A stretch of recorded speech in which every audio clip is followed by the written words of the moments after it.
विपक्षी एकता का जो सिलसिला बिहार से शुरू हुआ, उसी बिहार में विपक्षी एकता की गाड़ी फंस रही है।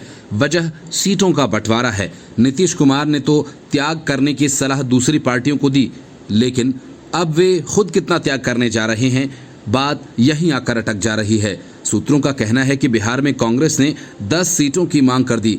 फिलहाल बिहार में कांग्रेस के पास 1 सीट है।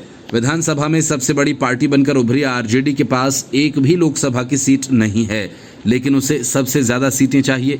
एनडीए के साथ रहते नीतीश कुमार की पार्टी जेडीयू ने 16 सीटें जीती थीं। अब वह 16 सीटों से कम पर चुनाव तो नहीं लड़ना चाहेगी।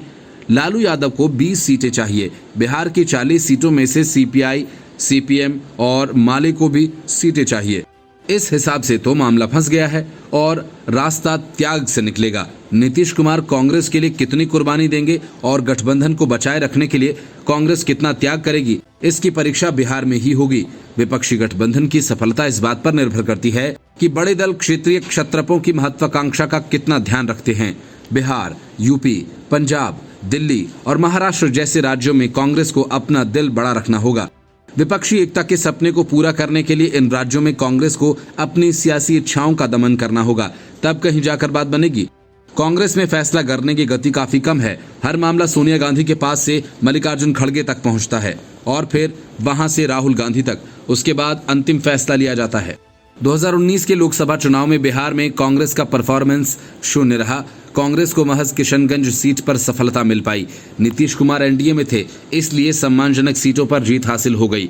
2014 को याद कीजिए, एनडीए से अलग हटकर जेडीयू में 38 सीटों पर चुनाव लड़ा था और मात्र 2 सीटों पर सिमट गई थी।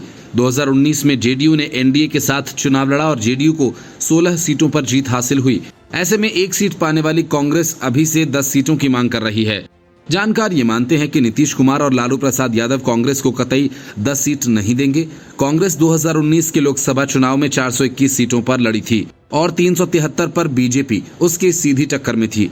वहीं बीजेपी ने 2019 का चुनाव 435 सीटों पर लड़ा था, जबकि बाकी सीटों पर उसके गठबंधन सहयोगियों ने चुनाव लड़ा था। नरेंद्र मोदी के खिलाफ आक्रामक अभियान चलाने के बावजूद कांग्रेस 2019 के लोकसभा चुनावों में केवल 52 सीटें जीतने में सफल रही। 4 साल बाद 2023 में कांग्रेस लोकसभा चुनावों में लगातार 2 बड़ी हार झेलने के बाद बीजेपी के नेतृत्व वाली एनडीए से मुकाबला करने के लिए 26 विपक्षी दलों को एक साथ लेकर आई। इन 26 दलों में कुछ ऐसे दल शामिल है जो राज्यों में मजबूत स्थिति में हैं। वैसे में यदि कांग्रेस नेतृत्व करने का सोचती है तो उसे क्षेत्रीय दलों के लिए बलिदान करना होगा।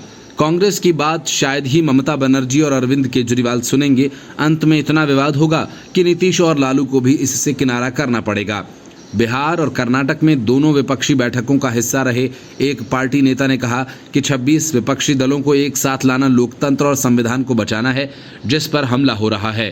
कांग्रेस का मानना है कि यही विचार सभी दलों को साथ जोड़कर रखेगा।